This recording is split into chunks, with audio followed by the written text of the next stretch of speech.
Okay, so good afternoon. Obviously I'm joined by Bill this afternoon. We're going to set out National Party's finance policy for the election and how we intend to continue to grow and maintain our strong economy.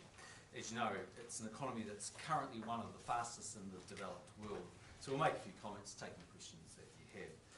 National's clear economic plan and careful management is taking New Zealand in the right direction. Our plan means our economy is growing and we're succeeding on the world stage. We're creating thousands and thousands of new jobs and wages are rising. Families are doing better and the number of people moving to Australia has dropped to next to nothing. However, 1 or 2 years of good growth does not change the economic prosperity as a nation. We need to stay on course and really lift our long-term economic performance. The only way we can deliver a better life for all Kiwi families is by having a strong and growing economy.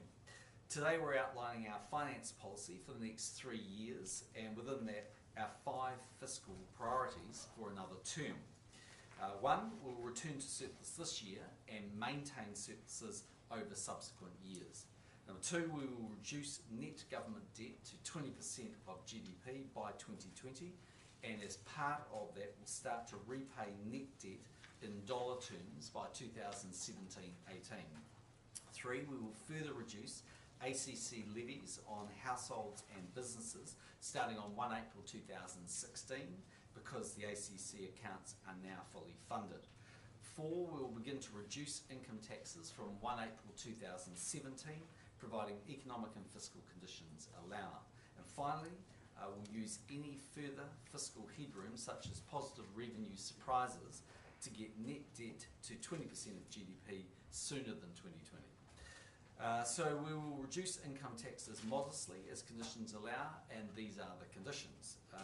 You will have noticed that other parties are promising to increase taxes in this election. That's one of the big differences between us. National believes in rewarding New Zealanders for their hard work and enterprise. Incomes are rising, and that means gradually over time people are paying a greater proportion of their income in taxes, and we have to make sure we keep on top of that. However, we'll only go ahead with tax cuts if they can be afforded within our wider fiscal program.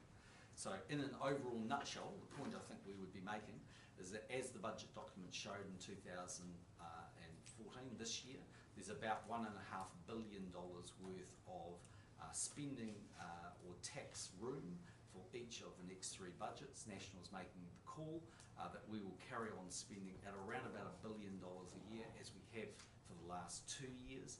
That extra $500 million for 2015 and 16 will be moved into 2017.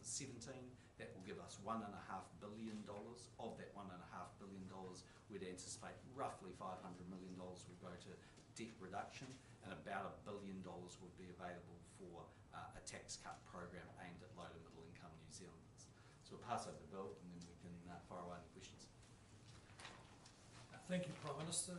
National's economic plan is working. Around 83,000 new jobs have been created in the past year alone, and incomes are rising faster than inflation. This is allowing us to provide better public services like healthcare and education. Our plan will return us to surplus this year, but the job is not done. It would be easy for New Zealand to slip backwards if we don't stay vigilant and continue to implement our plan. It's crucial that we build on our strong economic momentum through sensible and predictable policies. We can't afford to see that momentum stall through risky, unpredictable and untested policies that leave New Zealanders guessing what the policy is, how it will be implemented and who would call the shots between Labour, the Greens and .com. Our National has a clear plan to keep New Zealand moving in the right direction. As we set out in the budget, National will restrict average budget allowances to $1.5 billion a year over the next 3 years. Today I can put some parameters around how those allowances will be used. We will allow around $1 billion a year for new spending, including $600 to $700 million a year more for health and education. This total new spending is consistent with the level of new spending in our last 2 budgets. It's well below the $2 to $3 billion spending increases of the last Labour government, significant increases which had very little to show in terms of results. It means that over the next 4 years, National will spend around $10 billion more in total, most of that on health and education. Now this is in sharp contrast to the $18 billion in extra spending Labor has already earmarked for the next 4 years, and that's not counting the Greens or other coalition partners. So this means that Labor and the Greens have committed all of the $1.5 billion allowances, plus the new revenues that they would raise across the next 4 budgets. We will reserve the remaining $500 million of the allowance per budget for modest tax reductions and further debt repayment as economic and fiscal conditions permit. This portion of the allowance will be moved between budgets and accumulated as necessary. As the Prime Minister pointed out, by the 3rd year there will be around $1.5 billion available for tax cuts and debt repayment. Our 5 priorities were also outlined by the Prime Minister and explained why they are important. We will return to surplus this year and maintain surpluses. These growing surpluses will enable us to meet the government's capital requirements and reduce debt. Second, we will reduce net debt to 20% of GDP by 2020 and start to repay net debt in dollar terms in 2017-18. This is important to put New Zealand in a better position to cope with the next economic shock or natural disaster. Third, we'll further reduce ACC levies on households and businesses starting in 1 April 2016. We'll be aiming to cut levies on all ACC accounts by an average of around 30%. Subject to public consultation, this will reduce levies by a further $700 to $900 million a year, the equivalent of a tax cut for households and businesses. Fourth, we'll begin to reduce income taxes from 1 April 2017, provided economic and fiscal conditions allow. As we've said consistently since the budget, any tax reductions will be modest given the headroom available, and they will focus on low and middle income earners. We'll consider the details of a possible tax package closer to the time. That's because any package would be implemented alongside our other priorities and in a way that's affordable. Our 5th priority is to use any further headroom, for instance positive revenue surprises, to get net debt down sooner. Once at that target, we'll begin to resume contributions to the New Zealand Super Fund. So those are our 5 fiscal priorities in order for the next term. We believe that this approach will help to keep interest rates lower for longer for New Zealand families. It will also have the effect of reducing core Crown government spending to 30% of GDP, down from 34.4% in 2008-9. In respect of government spending, our focus will remain relentlessly on targeting that spending where it delivers better results for New Zealanders. We're in the process of developing new tools and some adjustments to the budget process to ensure that we can make, that where we do spend our $1 billion, we're doing it in a way that will achieve results rather than simply increasing spending so we can say that we increased it. We will also continue to improve management of the government's capital investment program. It's not much discussed and it's not easily visible in the way that our budget documents are put together. But over the next 4 years, government's capital investment program totals around $24 billion. That includes capital that's funded from the Future Investment Fund and any new capital allowance, but also by depreciation and existing cash held by government agencies. New Zealanders therefore will have a stark choice in this election. They can continue to support National and its clear economic plan that's working, that's getting us back to surplus and getting on top of debt. Or they can put that at risk by changing course to who knows what direction and taking a risk that the economy would stall. I'll leave it there and happy to take questions. But voters will want to know what $1 billion worth of tax cuts could look like. Can you give us any of that detail? Can you give them an idea? It's not our intention to do that today, and that's because we can cross that bridge when we come to it. Voters will get a sense that we're making a clear choice between being a little more conservative in our spending, but consistent with what we achieved with good results over the last couple of years, but demonstrating clearly to them that we are very serious about delivering them a tax cut to those low and middle income New Zealanders. $1 billion is a good starting point. But you're saying it will be targeted to those, so people, it wouldn't apply to all taxpayers? Well, we haven't designed the package yet, but the intention is to focus on those low to middle income earners. I think one point that's worth remembering is the average wage was $47,000 when we came in. It's moved to $55,000. Treasury's predictions are by, I think, 2017-18, it'll be $62,000. Now, you think, the top personal rate currently cuts in at $70,000. I don't think it was anyone's intention that someone who's an average income earner, someone on the average wage, would be paying the highest marginal tax rate in New Zealand. And it's certainly true. I think that while people might say, do we have room for a tax cut today? The answer is no, because we're just getting back to surplus, but we're not talking about today.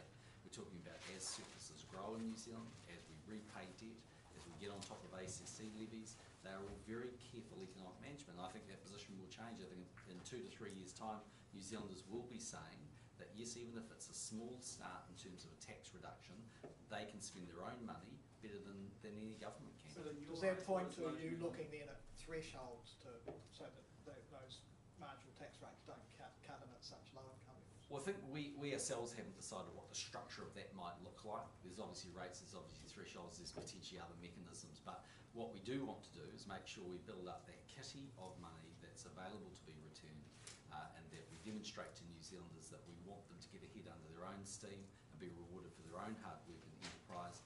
Yes, this is modest, we all accept that, but it's a stark contrast. I mean, when voters go to the polls on September the 20th, they can either vote for a government that fundamentally wants to reduce taxes and keep interest rates low, or they can vote for an opposition that wants to add 5 new taxes. There is quite a stark contrast here. So if we follow your logic through that you're looking at that average wage and maybe moving the threshold up, if I can make an assumption, how can you guarantee to New Zealanders that the people who don't benefit the most are the people at the top of that new threshold? Because that's the effect normally of a threshold move. It wouldn't be low to middle, it would be Well, the top end of that. in the end, we've made it clear both how much money we think we've currently got available in our forecasts, and obviously, that's subject to a number of conditions, but we think we can get there. We've also said our focus will be low to middle income New Zealanders, so they can take that as a written. That will be our focus of attention. So they will get more of a tax cut than some would say on the top tax bracket. Well, we'll have to ultimately go and see, but it's not about tax cuts aimed at the top end, it's tax cuts aimed at the low to middle income end. You can't really do that unless you use something like working for families, can you? You're always going to end up giving a cut to the top if you cut the lower rates. By definition, because everybody pays that in a progressive system, yes, all taxpayers get something, but there's quite a big difference between saying I'm going to have a policy that aims at substantially lowering, for instance, the top personal rate. That's not the intention of the government. It's very much aimed at low to middle income New Zealanders. So taxpayers on sort of 62 to 65 and less would be affected by this, you anticipate? Well, again, we haven't written the package today, but if you accept that a low to middle income taxpayer is somebody that's earning either below the average wage or somewhere near the average wage, that's giving you a sense of who our focus of attention is, and we'll work our way through that. Accepting that you haven't written it yet, is any tax breaks for tax on savings, is that on or off the table here? We haven't considered that, and we're not considering it as part of this package. Will this deliver a bigger tax cut than the block of cheese style tax cut? The answer to that is we don't know, but I will say this, that whatever the number is, and you can pick a number whether it ultimately ends up as $500 in an individual and $1,000 a household, 2 of them are working or more, and those numbers could be more. I think if you go to a low income family in New Zealand and say, do you want an extra $1,000 in your pocket, will that make a difference? Most low income families will say it will make a difference. So no one is arguing these are going to be massive tax cuts. We're certainly not arguing that. We don't have the room for that. But we are very clearly signalling that we intend to be a low tax government than any opposition that's on offer at the moment. Is this a reflection, though, that your government isn't delivering the dividends from the boom in the economy, that there isn't a wage growth there, so you're having to make a promise of future tax cuts? No, I utterly reject that view. I mean, wages have risen by about 2.7%, much higher than the rate of inflation since we've been there. We've seen the minimum wage move from $12 to $14.25. We've seen the average wage move from $47,000 to $55,000. And for a lot of workers, actually, as much as important as all of that is the likelihood that they'll keep their job or get another job if they need it. We created 83,000 jobs in the last 12 months. We're on track to produce another 150,000 over the next few years. And in the end, what we do know is if you do the right things in terms of economic philosophy that this government's been following, keep your tax regime as simple and as low as you practically can, invest in infrastructure, skills, open up your markets, all of those things, they are much more likely to produce both wage and employment growth than if you strangle all of that with 5 new taxes and go out there and add restrictions in your labour markets. And any half-decent economist will tell you that's the truth. But you're being attacked by your opponents who would claim that it's not delivering the dividends. So is this a response to that? Well, that is their perspective, but they live in a world that I think is quite different to a lot of New Zealanders. But does I mean, it force you to respond, though, in this way? No, not in the slightest. I mean, what we are saying is that we are a government that at the core belief of the National Party, we believe in smaller government and lower taxes. Now, we've worked hard over the last 6 years to refine the tax system in an environment where we had no cash. This is saying that faced with the choice of more spending or an increase in spending and some return of New Zealanders' taxpayers' taxes back to them, we'd elect to have that choice. You're likely to be accused of convenient timing given this comes into effect by the next election, or the run-up to the next election. What do you say to that? Well, again, we live in the real world, and the real world is the number one priority for the government is to secure those surpluses and grow them, pay down ACC, and pay off some debt. So the timing of that is what's driving the point at which we can have those tax cuts, we believe. In the end, yep, we live in a fast cycle in New Zealand, so by definition you're always just either had an election or you're about to have one. Feels like it anyway. So basically, the long and short of it is that's just the way things go. You've been pressing Labour for detail on their, for instance, their capital gains tax. Yep. But you're just painting such a broad brush. Why shouldn't we hold you to the same sort of standards? Aren't the voters being asked to buy a pig in a poke? No. What Labour are saying is that they are going to spend at least $1.5 billion on their calculations each year, or $18 billion actually over 4 years. We think they've undercalculated where their expenditure is. What Labour are clearly saying is they're going to add 5 new taxes. What Labour are also saying is that they intend to restrict employment laws and other changes that we know drive economic growth. But what we I'm are asking saying about the detail of the tax policy, the So- lack of detail in your cuts as opposed to their capital Yeah. gains tax. And what we're saying is, firstly, no responsible government would actually spend its entire budget every year for the next 4 years. Secondly, what we're saying is, yep, we are spending less than Labour. You know, even if you took Labour's numbers, which none of us can really accept because fundamentally they're undercooked, but even if you accepted those, we are making a stark and clear choice. We are spending less so that we can have some tax cuts and debt reduction. But Mr. Key, I mean, you're not really giving us that much detail at all on what these tax cuts will be. I mean, all we're hearing is a focus on low to middle income earners, but we don't know if that means that they're the only ones that will get it, but there are other people that over a certain threshold won't get it at all, how that might work if you were going to do that. There's a lot of detail that's not there. Yeah, of I course. appreciate it's in its embryonic form, but surely you should be giving us a little bit more if you're going to criticise Labour for not doing that. No, what we're criticising Labour for is for adding 5 new taxes. The fact that David Cunliffe might not understand how his capital gains tax works is a matter for him. But at the core of that debate is the stark choice between an opposition that wants to add 5 new taxes and the government that wants to reduce taxes. In terms of public expectation, though, isn't this a bit of a fizzle? They were expecting some sort of vague details about tax cuts. No, I think New Zealanders will say, yep, National is delivering exactly what we expected. Sound economic management, a focus on what matters, keeping surpluses, debt reduction, ACC reductions. They're also building a war chest of $1 billion that allows them to have tax cuts.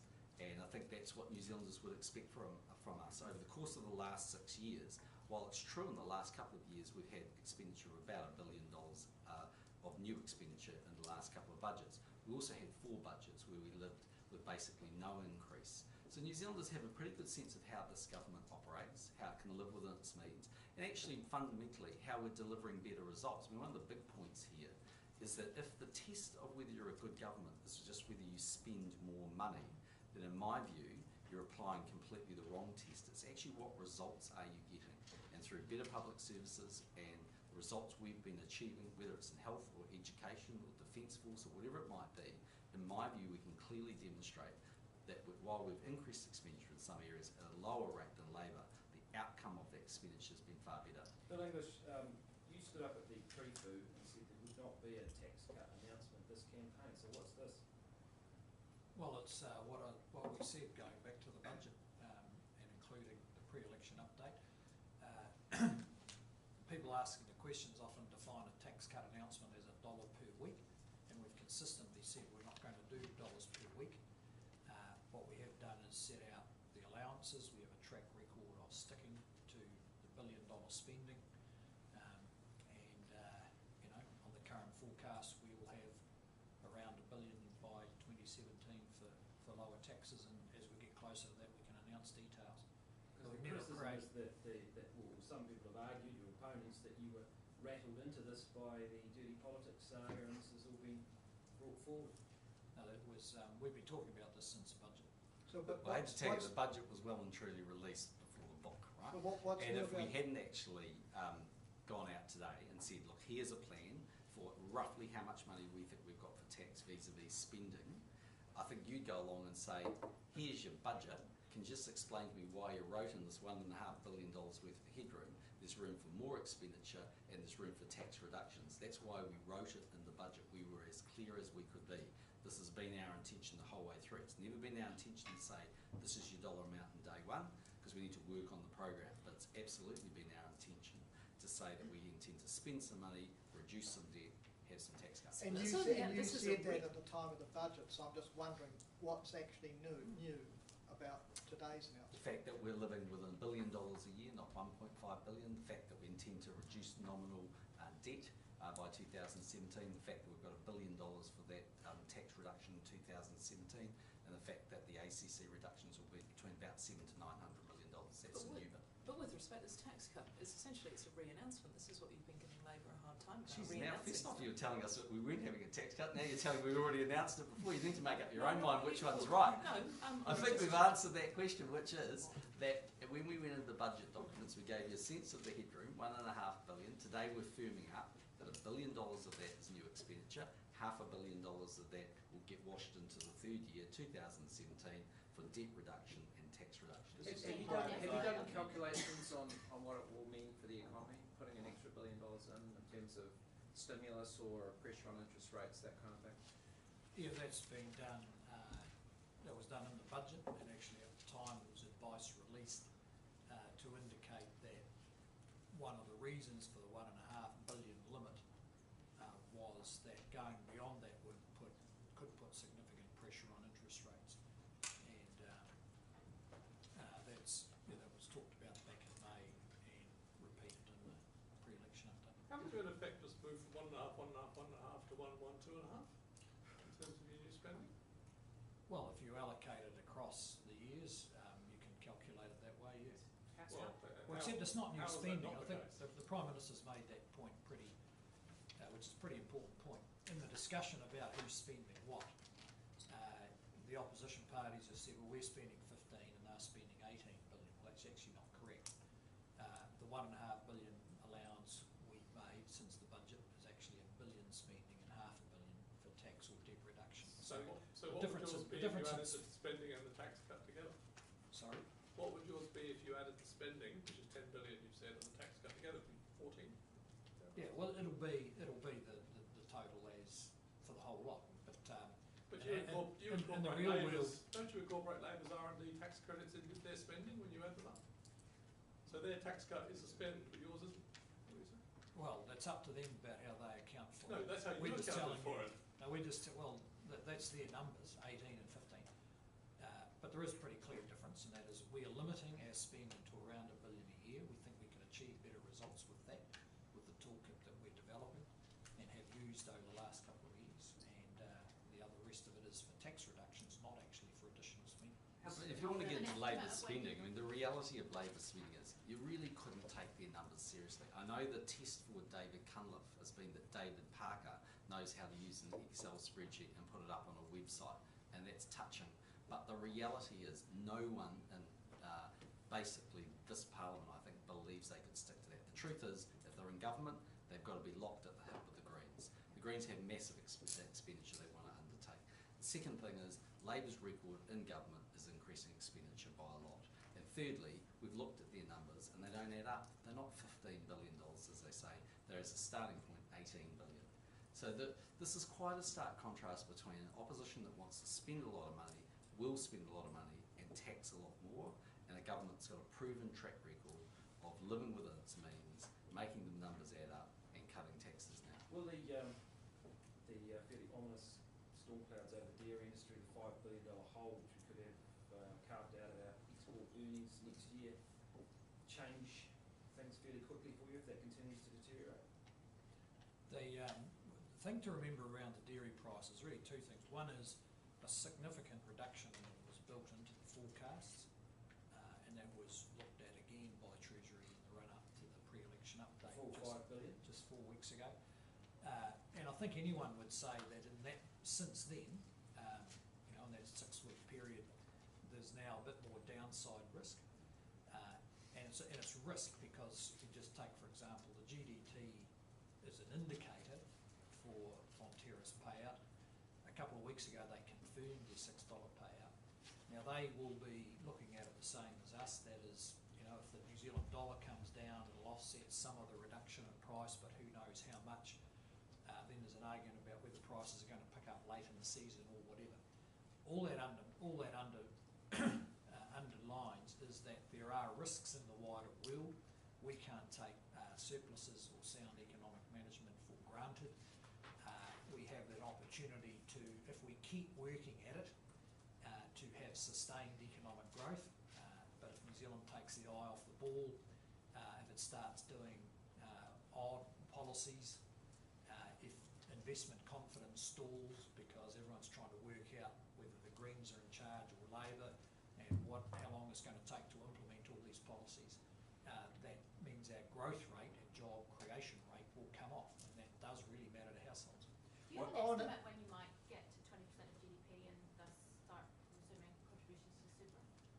Currently it's we're aiming for 2020. On incomes, you keep on referring to average wages and the increase there. Are you satisfied with the increase in median incomes? Well, that's been, there's an argument I think the opposition raised about whether median incomes have moved. Look, there's given in any labour market, there's incomes moving around, and you can, pick your measure that shows. Well, they try to find, I think, what's pretty much the only measure that shows growing inequality. I think is actually the measure they use. Well, I just wonder because I don't know why you don't use it, but the median annual household disposable income, which takes into account tax cuts, has gone up 18.5% since 2008. Does that surprise you? Or? Oh no, I mean after tax, the after tax incomes have moved pretty solidly, but of course most people looking ahead know that any further tax reductions are going to be modest. They'll be 2017 at the earliest. So we tend to use a measure that's relevant to the actual labour market. But isn't that though much more relevant in terms of that's the income at which households, half of them earn less than that, half earn more. The average is not really average in terms of your average household. Look, we can have that discussion whether it was disposable income or before housing costs or after housing costs.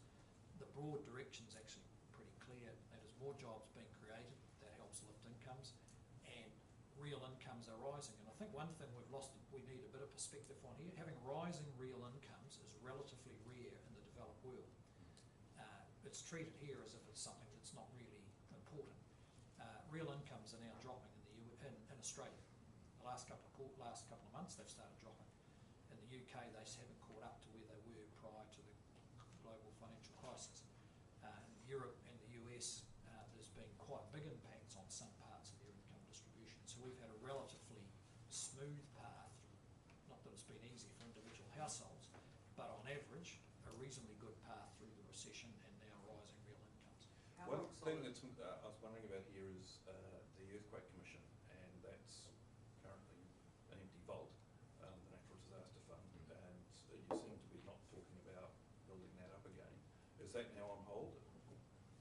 Well, in the first place, the first obligation is to the liabilities, and that's backed by guarantee, a Crown guarantee, and that's all, meeting the liabilities is all built in to the forecasts. There is an ongoing discussion about just what shape our future institutions should take, what kind of EQC we should have, and just how it covers its contingent liabilities. So we haven't built in here directly a rebuild of the Natural Disaster Fund, but the time will come when the shape of it has been determined, where it's clear what the best options are, and it's quite complex because a lot of it's about accessing offshore reinsurance, the terms and conditions of accessing the reinsurance. So we're just getting a bit ahead of ourselves if we put particular numbers in there now. You're talking about beginning or phasing in tax cuts from 2017. How long do you envisage keeping it at around that $500 million worth? Well, I mean, it's what we're proposing today rolls the $500 million lumps forward. It allows for some reduction of nominal debt in 2017, as it stands today, you'd be making decisions probably in 2016 about the shape of a set of tax reductions. Now, what happened that would use up, the billion, 1.2 billion. What happens beyond that? Well, that's a matter for another government after 2017, whoever's the government. Can I ask you a question on another matter? Yeah, if we're done there, sure. Just the ambassador not being allowed into Israel. What's your understanding? Well, I think it's, as I understand, I've only really had a sort of 10-second update. My understanding is the position is the Israelis are saying whoever's accredited to Israel, they won't accept if they are accredited also to Palestine. And historically, the position is is that the issue you're talking about, isn't it? Yeah. Historically, the case has been that whoever we accredited for Israel, we also accredited for Palestine. That was also our ambassador actually in Turkey, so that was the way that worked.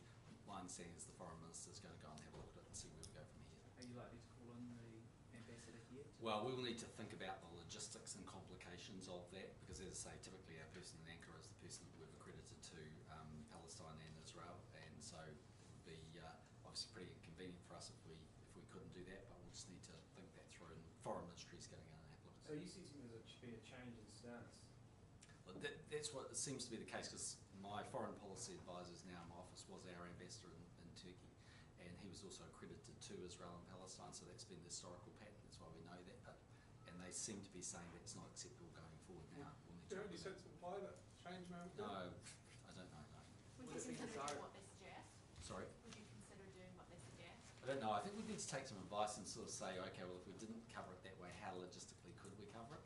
We don't have massive representation in that part of the world, so we'll need to think that through. How serious would you rate the action that Israel's taking? I don't know, I'd just like to try and find out a little bit more about what's saying. It's very second-hand, and I'd like the foreign ministry to be able to give us some advice. Is Israel trying to dictate the way New Zealand conducts its foreign policy? I wouldn't want to read that at this point, and whether we'd listen to them or not is also a completely different issue. We just need to get some advice on it. Could we retaliate by refusing accreditation of their ambassador here? I'm sure there's a range of options of advice that the ministry will give us, but we'll consider that on its Is that one merits you when we would get it. consider? Well, we'll consider it on its merits when we get it. I don't want to prejudge that. Have you had any advice that they apply the same strictures to other countries? I don't know, that's one of the things we'll be asking, of course.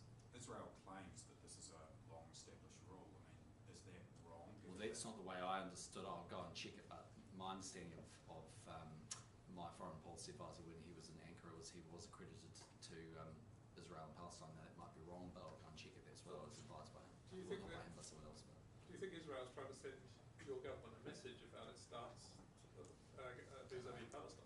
don't know. No, I wouldn't want to read too much into it. Let's see. So 2 weeks out, how do you think the campaign's going? Well, a day's a long time in politics in this campaign, so anything's possible. But what I do think the polls reflected last week generally was that there's a lot of underlying support for National and fundamentally an erosion of support for Labour. And I think that's because of the economic strength that New Zealand currently is enjoying and the results we've enjoyed as a government and where that's going. Certainly all I can tell you from our polling is we continue to see National saying very high pretty much in the numbers you saw in the weekend, and we continue to see Labour tracking lower. Now that can change this week, but that's what we see at the moment. Do you think getting the vote out among National supporters, if it's sort of looking like it might be a foregone conclusion, how worried are you about that? I suspect that all of the activities of the recent campaign will galvanise support, and I think our voters will come out. They also understand the seriousness and the starkness of the choice.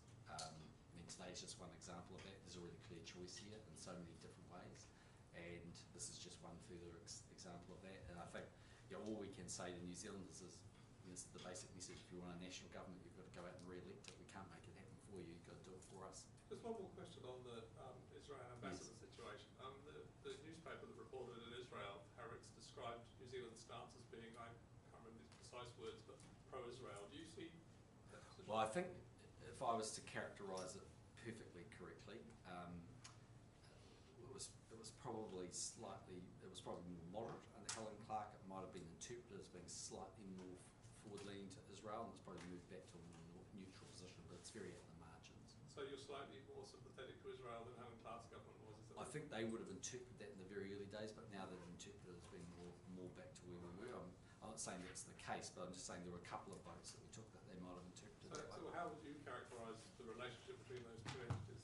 Well, our long-standing view has been there has to be peace in the Middle East, and in the end we want a two-state solution. But there was obviously a debate in the UN some time ago about the status of Palestine, not the final status, but in terms of their capacity to engage at all in the UN in New Zealand's support of Palestine. Which is why I asked about the symbol that they may be, the message they say it may be sending. Do you think it's related to that? Well, I don't want to read too much into all of that. I think it's just better to get some advice on it. You've said in the past that ejecting the ambassador would be counterproductive, given what they've done now. Is that still your view? Yeah, I think it would be a long